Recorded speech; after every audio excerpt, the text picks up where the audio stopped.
한번 따라하시게. 크리스찬의 자화상 넘버 4. 네 번째, 크리스찬의 자화상이라는 제목으로 네 번째 말씀을 나누려고 합니다. 여러분, 혹시 여러분의 자신의 모습을 보려면 뭐가 필요해요? 거울이 필요하죠. 거울이 없었을 땐 자기 모습을 볼 수 있었을까요? 예전에 어느 그리스 로마 신화에 보면 거울이 없었어. 그래서 시냇가에 가서 또 맑은 호숫가에서 비쳤는데 웬 사람의 모습이 보이는 거예요.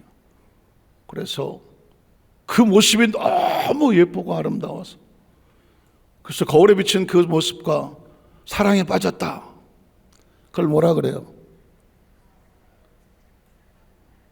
나르시즘이라고 하잖아요.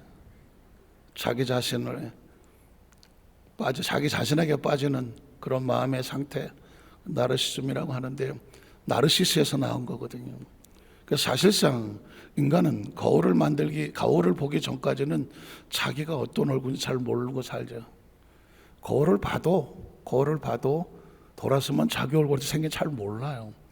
최근에 세상에 이런 일이 어떤 TV 프로그램 봤더니 어떤 사람이 하루 종일 거울을 보고 자기 얼굴을 그리더라고. 난 세상에 살다 이런 사람도 처음 봤어.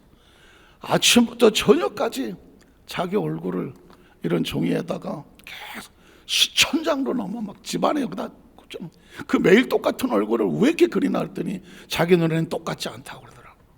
화났을 때, 속상했을 때, 머리 안 감았을 때, 졸릴 때, 자고 났을 때, 뭐 잘 깼을 때, 뭐 점심 때, 배고플 때, 뭐 그냥 자기는 자기 나름대로 다 달라. 우리가 볼 땐 다 똑같아. 자기는 달라. 어떻게 먹고 사나 그랬더니 오토바이 나가지고 택배 해갖고 겨우 기초적으로 먹고, 그리고 남는 시간은 무조건 자기 얼굴을 그려. 스스로 자화상을 그리는 화가, 자화가야. 스스로 붙였어. 참 신기하더라고요. 그리고 배고파서 어떻게 사냐 그랬더니 예술가는 원래 배고프대. 뭐 장가도 안 가. 혼자 그리고 살아. 제 눈에는 뭐냐면 자화상이라는 단어였습니다. 자화상. 그러니까 여러분 보세요. 자화상에는 세 가지 종류가 있어요. 내가 나를 바라보는, 그죠? 여러분이 여러분을 내가 바라보는 나가 있잖아요. 한번 따라. 내가 바라보는 나. 여러분 자신이 바라보는 여러분 자신이 있어요. 두 번째 자화상은 뭐냐면 남이 바라보는 나. 남들이 나를 보고 저 사람 저렇게 생겼어. 남이 바라보는 이미지가 있을 거 아니에요. 그 자화상이 있단 말이죠. 근데 세 번째 자화상은 뭐냐면 하나님은 나를 어떻게 바라보고 계실까 하는 거예요. 이쯤 되면 가슴이 철렁하죠. 한번 따라 하실게요. 하나님은 지금 나를 어떤 시선으로, 어떤 마음으로, 어떤 감정으로, 어떤 기분으로 바라보고 계실까? 생각해 보셨어요? 한 번이라도 생각해 봤다. 생각해 보셨어? 뭐라 그러셔? 그만하면 괜찮다 그러셨어요? 중요한 겁니다. 사람은 스스로 자기가 어떻게 생겼는지를, 자화상을 볼 수 있어야 되죠. 이야기는 뭐냐면 내가 지금 어떤 상태인가를 발견해야 되죠. 그 바람 두 번째, 다른 사람들은 내가 어떻게 이거를 객관화라고 말하고, 아까는 주관이라고 말하죠. 더 중요한 건 뭐냐면 하나님은 지금 나를 어떻게 생각하실까? 여기서 정확하게 하나님의 인식을 발견해내고 자기 위치를 정한다면 이 사람은 성공합니다. 대부분의 사람들은 하나님이 날 지금 어떻게 보는지에 대한 생각이 없어요. 관심도 없고 거기까지는 생각을 못해요. 그러나 진짜 중요한 건 성경을 뒤져보면 하나님이 지금 어떻게 생각하는지. 아담아, 지금 내가 어디 있느냐? 하나님 보시는 아담. 가인아, 죄가 네게 눈앞에서 항상 너를 잡으려고 지금 너는 죄를 이겨라. 노아야, 그 시대 많은 사람들 가운데에 다 세상으로 태어나갔지만 하나님의 눈에 노아가 꽂혔어. 여러분, 하나님의 눈에 여러분이 꽂히게 되시기를 주 여러분으로 축복합니다. 아시는 것처럼 이새의 아들 다윗 형제가 8이야. 7이 사무엘 앞에 뛰쳐나갔지만 하나님 눈에 너도 아니고 너도 아니고 너도 아니야. 누군데요? 8번째 아들 다윗을 데려와라. 17살짜리. 그가 오기 전까지는 난 자리에 앉지도 않겠다. 이해되시겠어요? 저는 오늘 말씀을 듣는 가운데에 저와 여러분의 일생일대에 우리의 눈이 새롭게 열려지고 귀가 열려지고 생각이 열려지고 마음이 열려져서 매일 매 순간 내가 내 얼굴을 스스로 단장하며 이미지 메이킹을 하는 것처럼, 그리고 다른 사람 눈에 좀 잘 보이기를 원해서 내가 모든 행동에 절제를 하는 것처럼 그 이상으로 하나님의 눈에 나는 어떻게 보일까? 하나님 나를 보시고 어떤 마음을 가지실까? 슬퍼하며 탄식하지는 않으시나? 아니면 내 이름만 들어도 가슴이 미어진다. 그 여러분의 땀과 눈물과 정성에 헌신한 하나님의 마음이 감동하시는지, 전 하나님의 마음에 합한 다윗과 같이 우리 성도들, 저와 여러분이, 우리 교회 성도들이 하나님의 마음을 울릴 수 있는, 하나님 눈에 정말 절절하게 가슴 설레게 할 수 있는 우리 성도 되시기를 주의 이름으로 축복합니다. 오늘 자화상, 크리스천의 자화상의 4번째는 뭐냐면, 그래서 크리스천의 자화상이라는 건 다른 게 아니라 그냥 자화상이 아니라 크리스천, 그리스도를 닮아가는 사람을 크리스천이라고 말하는데, 크리스천의 자화상은 뭐냐면 하나님께서 내 안에 품게 하기를 원하시는 마음이거든요. 첫 번째는 지난번에 한번 말씀드렸지만 하나님을 알아야 내가 어떻게 생겼는지를 알아. 한번 따라하시게. 하나님을 알아야 내가 어떻게 생겼는지를 안다. 왜냐하면 4차원의 영이신 창조주 하나님을 인식해라. 왜? 우리는 누굴 닮았어요? 하나님의 형상과 모양을 닮았어. 아버지, 엄마를, 부모를 봐야 그 자식이 어떻게 생겼는지를 알 수 있지. 여러분에게 도전하는 겁니다. 저와 여러분 누구 닮았다고요? 자신 없어요. 우리 의견이 아니에요. 하나님께서 말씀하시기를 하나님을 이끌어 사람을 지으시고 우리 형상과 모양대로 사람을 지으고 그리고 하여금 이 모든 것을 다스리며 이끌도록 하자. 우리 생각이 아니에요. 하나님의 생각이에요. 저건 어쩔 수 없어요. 우리가 우리 엄마 아버지를 닮았어요.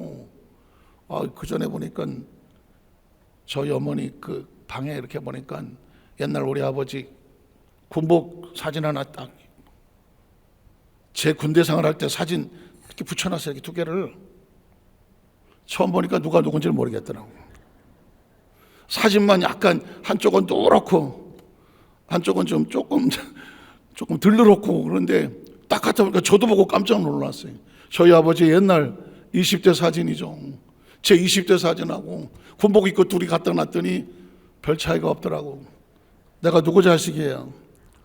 아버지 자식이에요. 혹시 그런 거 못 느끼세요? 저는 최근에 제 거울을 보면서 아버지 얼굴이 자꾸 거울에 나타나갖고는 어쩔 수 없어요. 피는 못 속인다고 그래서. 자식은 부모를 닮잖아요. 영적 DNA는 우리는 누굴 닮는다고요? 하나님. 여러분 철저히 이거 기억하셔야 돼요. 우리 육은 육신의 부모를 닮지만 우리 영은 하나님을 닮아요. 하나님은 영이시니 예배한 자가 신령과 진정으로 뭐해라? 예배할지니라는 것입니다. 그러니까 우린 2가지 모습을 가지고 있는데 우리 육신의 모습이 있고 영의 모습이 있어요. 그 영의 모습은 우리 육신의 모습에 영향을 미친다고요. 여러분 얼굴을 가만히 쳐다보면 이분의 영이 지금 자유로운지 평안한지 기쁜지 감사한지 충만한지 알 수 있어요. 왜냐하면 벌써 성령이 충만하고 은혜가 충만하면 얼굴이 벌써 자유롭거든요. 기쁨이 넘치고 감사가 넘치고 벌써 은혜가 넘치거든요. 그럼에도 불구하고 영이 힘들고 피곤하고 지치고 영적 산소 포화도가 100에서 90, 80, 70으로 떨어져서 성령이 충만하지 못해서 막 이러고 있으면 세상에 시달리는 얼굴은 얼굴에 나와. 육신의 얼굴에.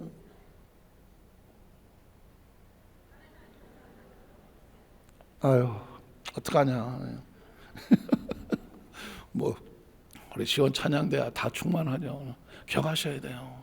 누군가 그랬잖아요. 나이 40이 넘으면 사람은 자기 얼굴에 책임을 져야 된다. 들어보셨습니까? 왜냐하면 살아온 40년의 생활이 얼굴에 나와요.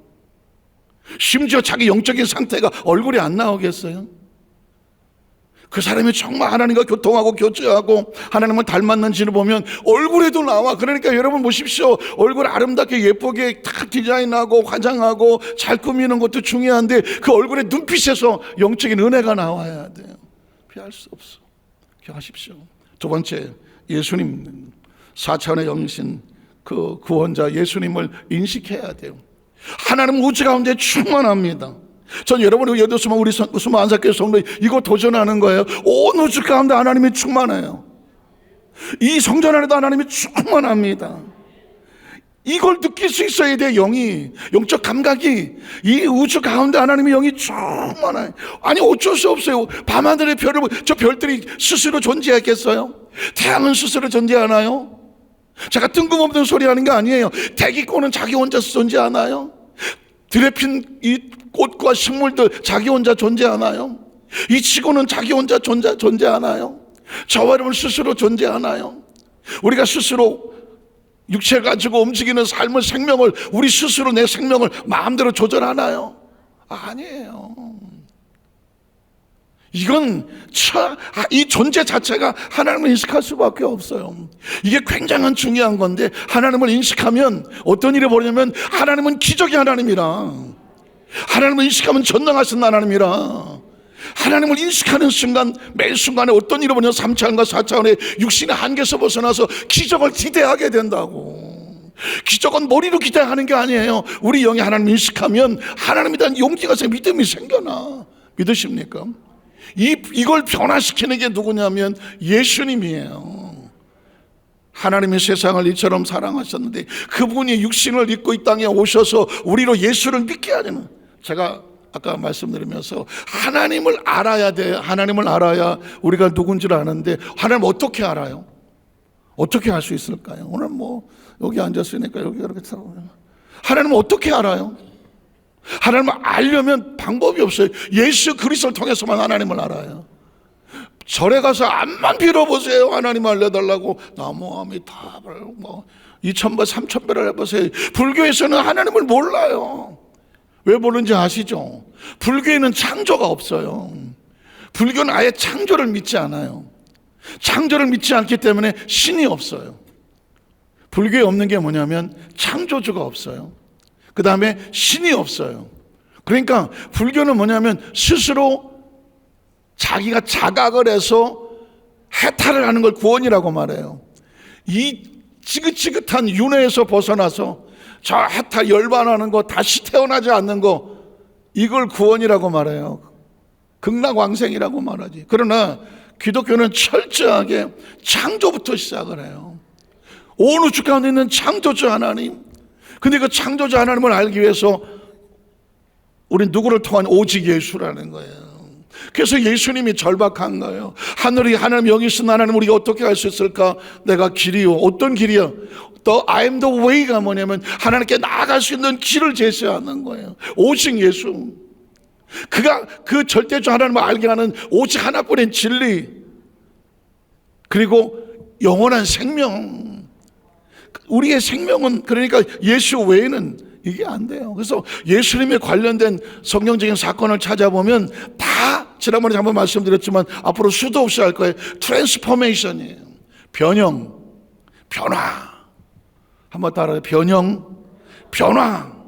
새로운 신분, 새로운 신분, 새로운 정체성, 새로운 자화성이에요. 예수를 믿으면 새로운 존재가 되는 거예요.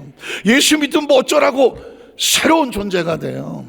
새로운 존재는 갑자기 뚝 떨어진 존재가 아니라 원래 있었던 우리 모습을 되찾는 거예요. 성경을 한번 볼까요? 요한복음 1장 1절로 4절을 보면 태초에 말씀에 계셨다. 태초는 지금 이건 4차원의 영적인 존재를 말씀은 최대 지성이니까 영적인 존재 4차원적인 신앙을 얘기하는 거예요. 말씀에 계셨다. 이 말씀이 하나님은 4차원이잖아요. 하나님과 함께 계셨으니 이 말씀은 그건 누구다? 하나님이다. 지금 이 말씀은 누구를 얘기하려고 하면 말씀이신 예수 그리스도를 우리에게 인식시키려고 하는 거예요. 예수가 누구냐? 말씀이다. 그 예수는 하나님과 함께 계셨다. 이 말씀은 예수는 곧 하나님이시다. 그 다음 절에 보면 그래서 그 예수가 태초에 하나님과 함께 계셨고 그리고 만물이 예수로 말미암아 지은 바 되었으니 지은 것이 하나도 그가 없이는 된 것이 없다. 성부 하나님, 성령 하나님, 성자 하나님, 삼위일체 하나님을 여기서 선포하고 있는 겁니다. 자, 그 예수 안에 뭐가 있었다? 생명이 있었다. 왜? 창조주 안에 생명이 있으니까. 생명이 있었으니 이 생명은 사람들의 빛이다. 생명이 끝나는 어둠이고 생명이 존재하는 건 빛이다. 또 그 다음 절에 보면 14절에 봤더니 그 말씀이 예수가 하나님이 뭐가 돼요? 육신이 돼요. 육신은 3차원이에요? 4차원이에요? 3차원이죠. 시간과 공간, 저 우리의 바디, 몸, 피지컬, 몸이잖아요. 그 예수가 말씀이 육신을 입어, 이게 소위 말하는 성육신이라는 거예요. 우리는 누구예요? 3차원에 있는 우리 인간, 우리 가운데 거하셨는데, 그럼에도 불구하고 우리가 그 예수 그리스도의 영광을 보니 어떻다고? 아버지 독생자의 영광이요. 믿으십니까? 여기서 묻는 거예요. 예수님의 구주가 되신 걸 믿으시면 아멘 하시기 바랍니다. 예수가 그리스도인 것을 믿으시면 아멘 하시기 바랍니다. 예수를 믿는다는 것은 우리에게 이 세계가 열리는 거예요. 예수가 누구다? 그리스도다. 아버지 독생자의 영광이다. 그 예수 안에 뭐가 충만하더라? 은혜와 진리가 충만하더라. 믿으십니까? 그러니까 성경은 끊임없이 예수와 하나님의 관계를 얘기함으로 말미암아 그 예수를 믿으면 우리가 어떻게 되는데 하나님과 온전한 관계를 얻게 돼. 하나님께 나아갈 수 있는 길이 열려지게 되지. 예수는 우리에게 하나님을 알게 하고 하나님을 소개하고 하나님께 나가는 길과 진리와 생명인 것을 선포해 줘서 예수를 믿으면 우리가 그 길에 서 있고 그 진리를 소유하고 그 생명을 얻는 거예요. 믿으십니까? 이제는 이런 시야가 열려져야 돼. 예수 그리스도의 이름을 통해서 창조주 하나님, 그 사이 예수 우리와 관계, 우리가 예수로 말미암아 하나님의 자녀가 되어지는, 믿으십니까? 자, 그네 충만. 그 다음 절에 보면 12절 13절인데 그래서 어떡하라고? 그 예수를 영접하는 자, 곧 그 이름을 믿는 자들에게는 뭐가 되더라? 하나님의 자녀가 되는 권세를 주셨다. 여기서 뭐가 보이지 않아요? 트랜스포메이션이라고 하는 변질이 보이지 않아요? 우리는 원래 육신의 자녀였는데 예수를 영접했더니 우리가 어떻게 새롭게 태어나, 누구의 자녀로? 하나님의 자녀. 하나님의 자녀는 하나님 뭐라고 불러? 하나님 아버지라고 부르는 거예요. 그러면 우리가 남의 집 사람이냐? 아니잖아요. 원래 누구 아들이에요? 누구 딸이에요? 하나님 우리를 지으셨고 만드셔서 형상과 모양, 아까 제가 말씀드렸잖아요. 하나님은 자기 형상과 모양으로 우리를 지으셨기 때문에 우리는 하나님 뭐라고 부른다? 아버지라고 부르는 거죠. 믿으십니까? 이 관계성이 여러분 다 아시는 것 같지만 아는 걸로 끝나면 안 돼. 그게 내 삶 속에 매일매일 속에 피부로 영적으로 느껴져야 돼. 느껴져야 돼. 지금 이 상황 속에서도 예배가 하나님 앞에 온전히 드려지는 예배라는 진실함이 있어야 예배예요. 예배의 주인공은 하나님입니다. 우리가 가끔 또 생각이 들 때, 우리는 얼마나 많이 찬양대가 찬양을 하면 오늘 뭐 찬양대가 은혜롭네? 오늘 찬양이 왜 이래? 오늘 찬양이 이렇게 길어? 오늘 찬양은 좀 짧네? 그런 적 한 번도 없어요. 그때 이렇게 들려옵니다. 그 찬양 너 들으라고 하는 거 아니야. 누구를 위한 찬양입니까? 절대로 착각하면 안 돼요. 오늘 뭐 기도가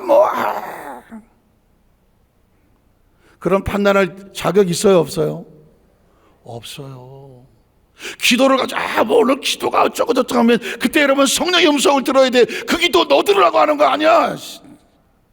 누구한테 하는 기도예요? 하나님한테 기도하는 거예요. 절대로 착각하면 안 돼요. 오늘 예배가 그렇게 예배 너들이라고 하는 거 아니야. 너한테 하는 예배 아니야. 누구한테 드린 예배예요?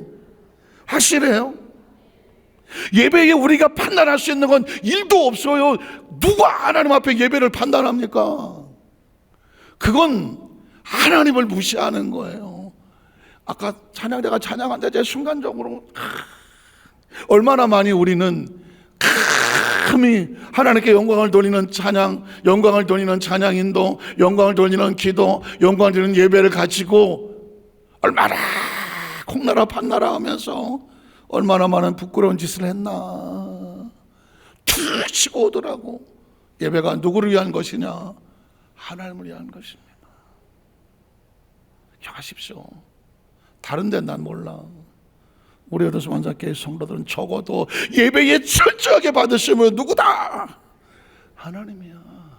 하나님을 인식하면 절대로 그런 소리 못하지. 하나님을 인식하면 절대로 감히 입을 뻥끗도 못합니다. 하나님이 인식이 안 되니까 다 아는 것처럼 비판하고 정죄하고 하는 거예요. 이게 만약 하나님이 받으시는 예배라고 생각하는 순간에 입이 열릴 수 있어요? 어림도 없습니다. 이게 하나님이란 이 예배에 내가 하나님께 예배 드리러 왔다는 인식 있는 사람이 예배 시간에 죄송하지만 다른 생각할 수 있어요? 다른 어떤 것에 마음 뺏길 수 있어요? 그 순간 더 이상 예배 아닙니다. 이해하시겠어요? 하나님께서 왜 하나님 이스라엘 백성들이 소양에 뭐 잔뜩 성전에 쌓아놓고 피범벅하는 거 아주 내가 질색이다 한 이유를 아시겠어요? 뭘 가져오긴 잔뜩 가져와, 뭐 쌓아놓긴 잔뜩 쌓아놔, 뭐 모여서 뭐 노래하고 춤추고 뭐 하는 것 같아. 마음이 없어. 누구 들으라고 찬양하는 거야? 누구 들으라고 양과 소 가져오는 거야? 누구 들으라고 소양 잡아서 피바저력을 만들어 놓는 거야? 누구 들으라고 하나님 어쩌고 저쩌고 뭐 기도하는 것처럼 늘어놔. 뭐가 없는데, 하나님 다 인식이 없는데, 전 지금 철저하게 더 하나님께 알아. 하나님께 더 깊이 하나님을 인식하지 않으면 아무것도 없다. 아까 제가 말씀드렸습니다.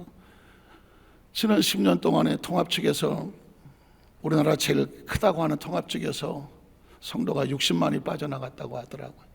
그러니까 10년 전의 통계와 지금 통계를 했더니 60만이 사라졌어요. 예를 들면 270만이었는데 지금 현재 210만밖에 안 돼. 60만이 사라졌어. 그 60만이 왜 사라졌는가? 이유를 따졌더니 뭐 믿음이 없거나 뭐 이런 게 아니었어. 더 이상 예수가 필요하지 않아. 더 이상 먹고 사는데 뭐 그렇게 절박하지 않아. 바빠서, 내가 일이 많아서, 내가 거기까지는 내가 뭐 이렇게 시간이 없어서, 사업상 누굴 만나야 돼서. 여러분 보십시오. 무서운 겁니다. 그냥 아주 자연스럽게 예배를 잃어버렸어. 그래도 별 불편함을 몰라. 양심이 마비됐어. 하나님에 대한 이 게이지가 끝났어. 센서가 끝이 났어. 난 예배 안 나오면 죽는 줄 알았는데 몇 개월 안 나가도 별 일도 없어. 왜 그런지 아시겠어요? 예수를 이용하려고 하는 사람들은 예수가 이용이 안 되면 세월이 지나면서 다 떨어져 나갑니다. 그래서 내가 알겠어. 왜 예수님은 씨 뿌리는 비유에 4가지 밭을 말했을까? 길가밭이 있고 돌짝밭이 있고 가시밭이 있고 옥토밭이 있는데, 이 이야기는 구원이 20% 25%의 프로테이지가 4가지 밭 중에 열매 맺는 건 마지막 25% 4번째 밭이에요. 왜 두 사람이 함께 맷돌을 갈고 했는데 한 사람은 올라가고 한 사람은 주저앉을까? 50%예요. 두 사람이 함께 잠을 잤는데 한 사람은 들림받고 한 사람은 못 들림받았을까? 50%예요. 달란트의 피해서 왜 두 사람은 열심히 땀 흘려서 착하고 충성되어 칭찬을 받았는데 왜 한 사람은 주저앉아 있다가 악하고 게으르다고 했을까? 그 이야기는 다는 아니다. 이유를 알겠어. 예수를 이용하려 했으나 더 이상 예수의 가치가 없어졌어. 지금 뭐 내가 예수 믿고 좀 잘 살아보려고 했는데 뭐 어떻게 잘 살아? 굳이 뭐 그렇게 절박하게 뭐 철야배 뭐 아유 무슨 뭐 성령대망에는 뭐 안 와. 아유 뭐 주일날 바쁜데 아유 그냥 뭐 유튜브나 어떻게 하다가 나중에는 아유 깜빡 잊어버렸네. 아유 기억하십시오. 예수를 이용하려는 사람은 더 이상 예수의 이용 가치가 없어지면 예수와 멀어집니다. 당연한 사건입니다. 그러려면 우리가 이런 상황 속에서도 여전히 생기 있는 신앙생활, 아까 우리 찬양대처럼 성령의 새바람이 불어와서 하나님의 영광을 다루는 그런 나라가 되기 위해서 기도하려면 다른 거 없어. 내 안에 산소 포화도가, 성령의 세례가 내 안에 들어와 충만히 95% 100을 쥐고 있어야 돼. 그래 내가 영적으로 살 수가 있어. 영의 힘을 잃으면 절대 예배는 의미가 없어져. 이해가 되시겠어요? 전 어쩔 수 없이 여러분을 매일 그냥 뭐 나와라 마라 이러면서 일일이 다 할 수가 없어. 그러나 정확하게 여러분에게 그 이유와 원리와 법칙은 선포할 수 있어요. 가득 성령 충만하지 않으면, 산소 포화도가 100이 아니면, 최소한 95, 100이 아니면 육은 무너진다. 영도 마찬가지다. 예수는 이용하는 것이 아니다. 예수를 믿었는데 여전히 문제가 있다. 예수를 믿었는데 여전히 기도 제목은 있다. 그 기도 제목이 날 살리는 거예요. 그 문제 붙잡고 기도하다가 보니까 하나님을 안 떠나는 거예요. 예수 믿고 모든 문제가 해결된다고 그게 축복이 아니야. 다 해결됐다고 안 나오면 그게 축복이야? 아니잖아요. 이해되시겠어요? 예수를 믿고 우리를 변화시켜요. 그 모든 환경과 여건 속에서도 까딱도 하지 않는, 아까 우리 찬양팀에서 마지막에 성령의 사바람 들어와서 주의 군사가 되게 해달라고 그러다고. 군인은 원인을 거기에서 토를 달지 않아. 그거 왜 가야 되는데 군인은 토를 달지 않아. 군인 정신은 뒤로 물러가지 않아. 명령 한마디에 돌격 앞으로 가는 거야. 군인은 이것저것 뭐 늘어놓고 뭐 하지 않아. 말도 절제되고 단아가로 가고, 명령 받으면 가고, 그 작전대로 가고, 항상 정장 입었으면 행동거지가 함부로 하지 않아. 그리고 절대로 임전 못해야 전쟁에 임했으면 뒤로 물러가지 않는다고. 군인 그 의식이 있어야죠. 예수는 우리를 그걸 바꾸려고 하는 거예요. 그걸 바꾸려고 하는 거예요. 이해가 되시겠어요? 많은 것을, 어떤 좀 새로운 말씀, 뭐 많은 것을 이해가요. 그러나 기본이 하나님과의 관계에서 변화가 안 된 상태에서는 잔뜩 쌓아봤자 아무 없어. 여기는 잔뜩 쌓았는지 모르지만 영적 포화도가 땅바닥에 떨어져 있는 사람들은 알기는 알지만 움직이지 못해. 이해가 되시겠어요? 전 우리 여덟 단수 무한사께서 단 한 사람도 낙오되지 아니하고 벌어지지 아니하고. 전 목회가 38년이 되고 지금 내일 모레 40년이 되고 하더라도 전 어느 누구보다도 하나님의 절실하고 절박하고 호흡 하나까지라도 지금 저에게는 이 우주 가운데 충만하고 매 순간에 하나님에 대한 인식으로, 그 인식을 느끼는데 온 전심을 다하고 있어요. 그리고 이렇게 기도해. 하나님 나에게 예수님 우리를 변형시키는 거니까 하나님 원하시는 모습으로 변화시켜서 그냥 주님의 도구로 써주십시오. 그게 우리 존재 목적이고 그 안에서 하나님이 주시는 축복이 있고 은혜가 있는 거예요. 세상적인 평가가 축복이 아니라 하나님 보시기에 그래 내가 너 이렇게 쓰려고 너 이렇게 부른 거야.